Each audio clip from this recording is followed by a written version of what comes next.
E-poštni marketing. Najprej si bomo pogledali, katere vrste e-poštnih sporočil poznamo. Pošiljamo lahko različne vrste e-sporočil. Na primer, preprosta sporočila, pozdravna sporočila, novičnike, potrditvena sporočila, zahvalna sporočila in tako dalje. Pa začnimo pri prvem.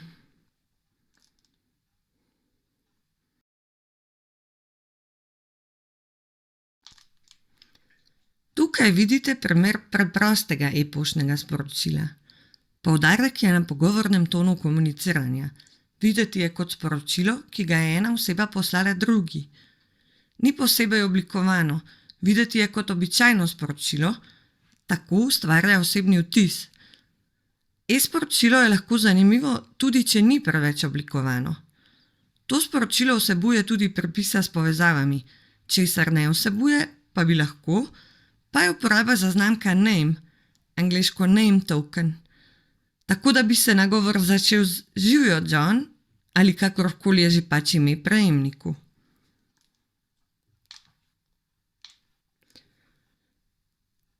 Drugi primer je pozdravno sporočilo podjetja Doodle. Tako sporočilo prejmete, ko se prijavite na njihovo storitev in kot lahko vidite, vam pomaga pri hitrejšem onboardingu. Ob prijavi na novo storitev običajno uporabnik ne prejme samo enega e-poštnega sporočila, ampak zaporedje več sporočil.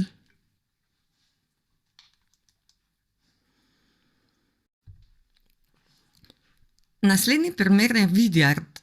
Gre za oblikovan novičnik, ki pa ima preprost dizajn. Njegov glavni namen je izobraževanje. Ker je pošiljatelj tega sporočila ponudnik video platforme za podjetja, je v sporočilo vključen tudi videoposnetek. Seveda le v obliki animirane slike oziroma gifa, ki bralca pripelje na spletno stran z dejanskim videoposnetkom.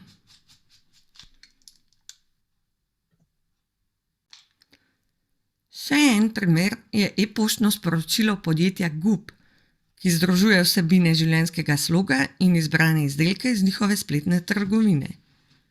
Uporablja močne vizualne elemente in lastno pisavo. Postavitev se začne v obliki enega stolpca in nadaljuje v obliki dveh stolpcev.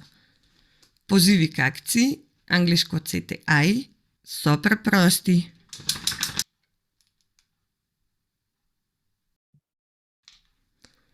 Tu je primer e-poštnega sporočila podjetja Airbnb. Poslan je bil na podlagi podatkov. Oseba, ki ga je prejela, je namreč predhodno iskala sobo v Miamiju. Kot lahko vidite, je vsebina izobraževalne narave. Kontekst je pri e-poštnem marketingu zelo pomemben.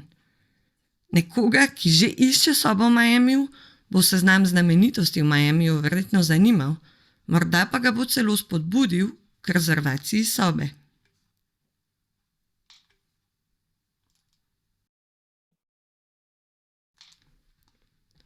Zdaj pa pojdimo k pisanju besedil za e-sporočila.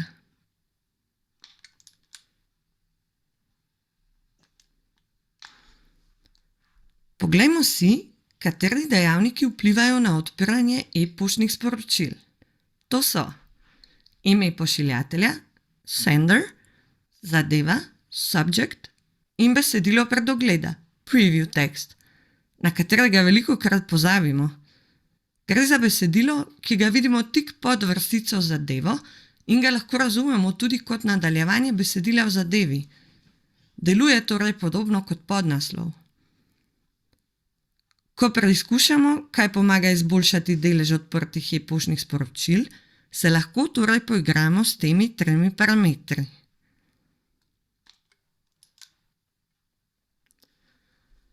Da pa bo sporočilo dejansko prebrano, moramo znati napisati dobro besedilo. Omenili smo že ustrezno zadevo in besedilo predogleda. Smiselno je, da začnete s ključnimi informacijami. Ne uporabljajte strokovnega žargona, raje razložite z besedami, ki jih bodo vaši bralci razumeli. Besedilo sporočila lahko personalizirate z uporabo imena prejemnika ali podjetja.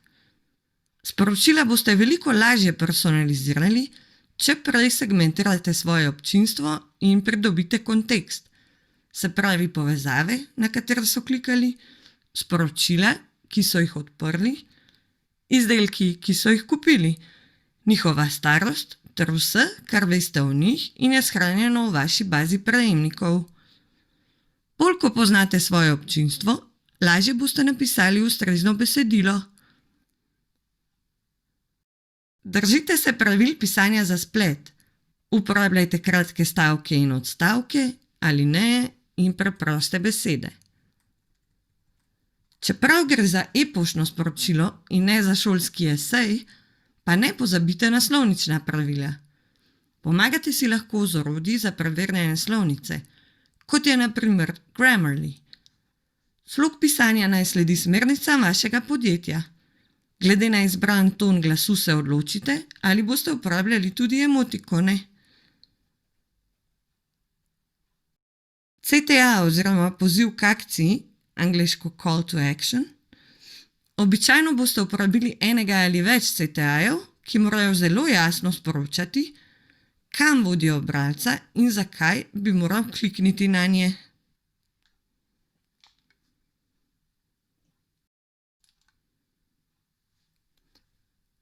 E-sporočila morate preizkušati, da ugotovite, kaj deluje. Spreminjate lahko različne elemente, vendar vedno spremenite samo enega, da boste vedeli, kateri se je bolje odrezal. Govorili smo že o pošiljatelju, vrstici zadevo in besedilu predogleda. Preizkušamo lahko tudi vsebino. Spremenimo sliko, se poigramo z oblikovanjem in slogom vsebine, različnimi ponudbami in tako dalje. Sodobne platforme omogočajo, da to storite samodejno. Torej, opravite test na manjši skupini prejemnikov, različica, ki zmaga na testu, pa se nato pošlje preostalim prejemnikom.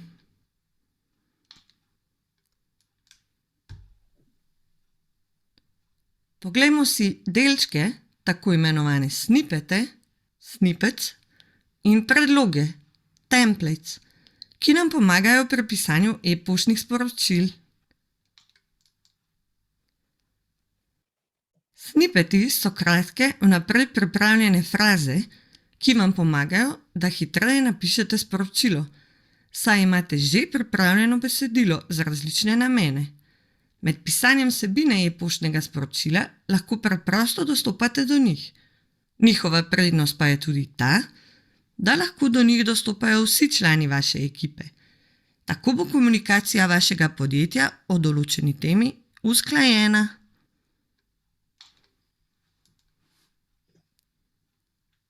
Tu je primer iz HubSpota. Verjetno pa podoben pristop uporabljajo tudi druge platforme.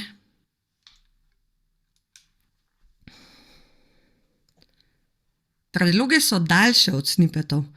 Načrtujejo in uporabljajo se kot celotno e-sporočilo. Primer na prosojnici je spet iz HubSpota, ki ponuja več različnih predlog, sporočilo pa lahko začnete pisati tudi od začetka. Besedilo e-sporočila v predlogah spremenite tako, da bo zvenelo bolj podobno vam. Priporočamo tudi, da predloge posodobite, ko ugotovite, kaj deluje in kaj ne.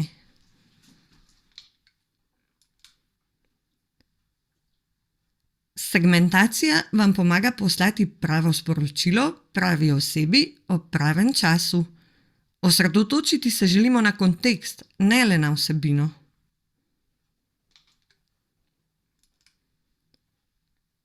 Občinstvo lahko segmentirate s pomočjo vseh podatkov, ki jih imate o prejemnikih.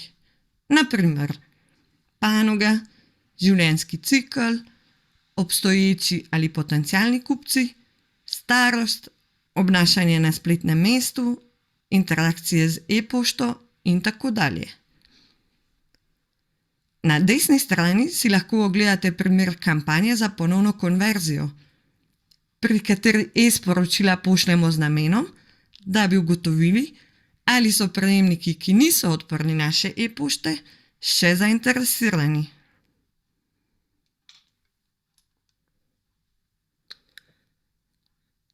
To je povezano s sivo e-pošto, angleško grey mail. To se zgodi, ko se kontakt naroči na vaša e-sporočila, a jih nato ne odpira. To vpliva na delež odprtih e-poštnih sporočil in s tem na dostavljivost vaših sporočil. Saj bodo prihodnja sporočila bolj verjetno končala v mapi za nezaželeno ali vsiljeno pošto.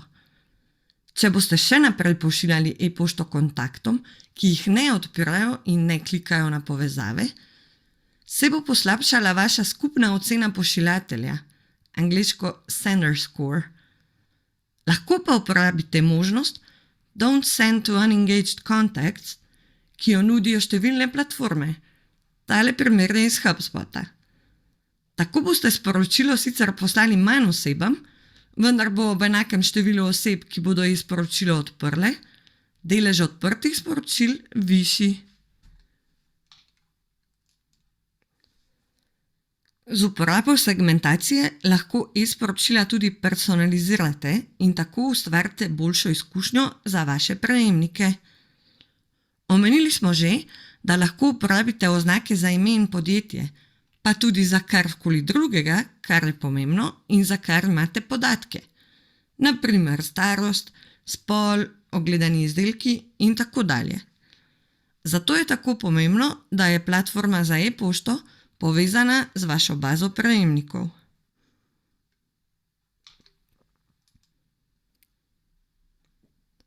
Zdaj pa si poglejmo avtomatizacijo zaporedij, sequences in potek pošiljanj, workflows. Pošiljanje e-sporočil želimo čim bolj avtomatizirati, da bodo kontakti ostali vključeni, hkrati pa bomo prihranili nekaj časa.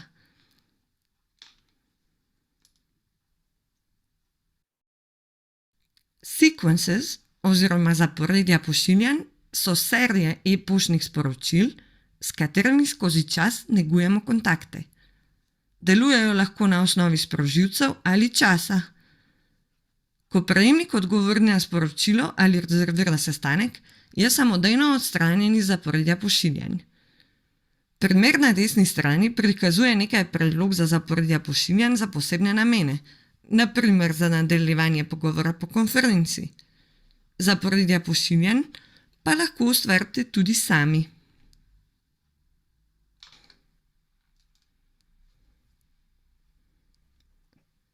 Workflows oziroma poteki pošiljanj so še ena oblika avtomatizacije pošiljanja e-sporočil, zlasti množične e-pošte. Novičnik, naprimer ponovno pošljete prejemnikom, ki ga niso odprli, lahko tudi z drugačnim besedilom v zadevi. Lahko so še veliko bolj zapleteni od primera, ki ga vidite na desni strani. Prejemnike v workflow lahko dodajamo ročno, lahko pa se dodajo tudi samodejno, kot vidimo v primeru na sliki. Kontakti se v workflow pišejo takrat, ko dosežejo sprožilce, ki ste jih predhodno nastavili. Ko izpolnijo zastavljeni cilj, pa bodo iz njega odstranjeni. Preprost primer workflowa je tudi potek pošiljanja ob prenosu vodiča v zameno za podatke. Kot vidite v primeru na sliki, se lahko kontakt prijavi tudi na novičnik. Baza prejemnikov bo tako skladna z uredbo GDPR, kar je še dodatna prednost. V ozadju je nastavljen preprost potek pošiljanja e-sporočila vsem kupcem, ki so prenesli e-knjigo.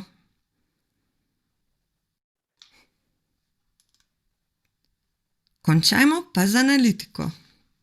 Ponavadi pregledamo metrike dostavljivosti, deliverability metrics, kot so deleži odprtih e-sporočil in klikov na povezave, zavrnjene e-pošte in tako dalje. Razumeti pa moramo tudi pozitivno in negativno vključenost, kot sta osip in odjava prejemnikov.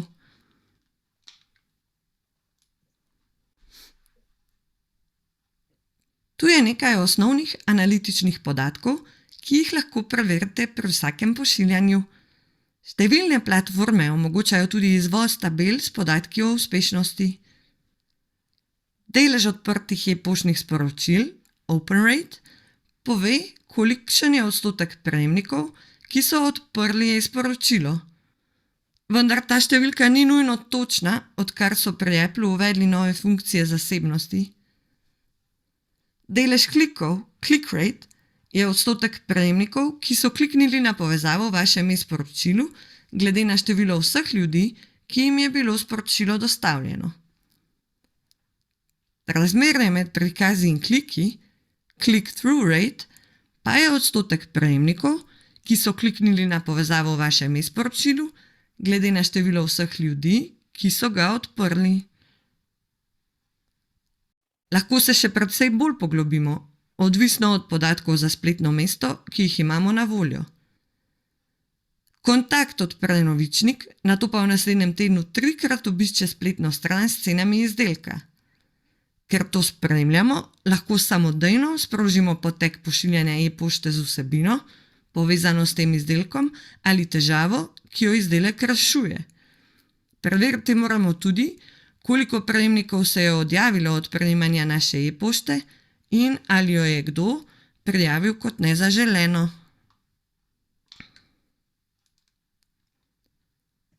Katere e-poštne programe uporabljajo naši prejemniki?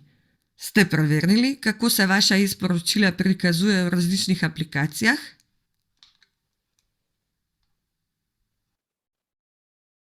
Kaj pa odpiranje na mobilnih napravah?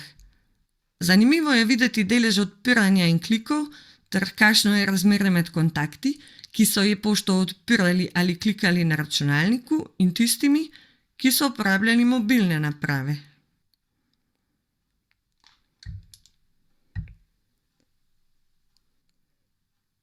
Poleg metrik za posamezno e-sporočilo moramo pregledati tudi učinkovitost uporabljanja e-pošte kot celote. Kako se e-pošta obnese v primerjavi z drugimi komunikacijskimi kanali, ki jih uporabljate? Kateri kanal, ki ste ga uporabili v kampanji, je ustvaril največ prometa? Je bila to e-pošta, družbeni mediji ali morda oglasi? Seveda pa je treba pogledati tudi donosnost oziroma ROI strategije e-poštnega marketinga, se pravi razmerje med naložbo in rezultatom e-poštne strategije.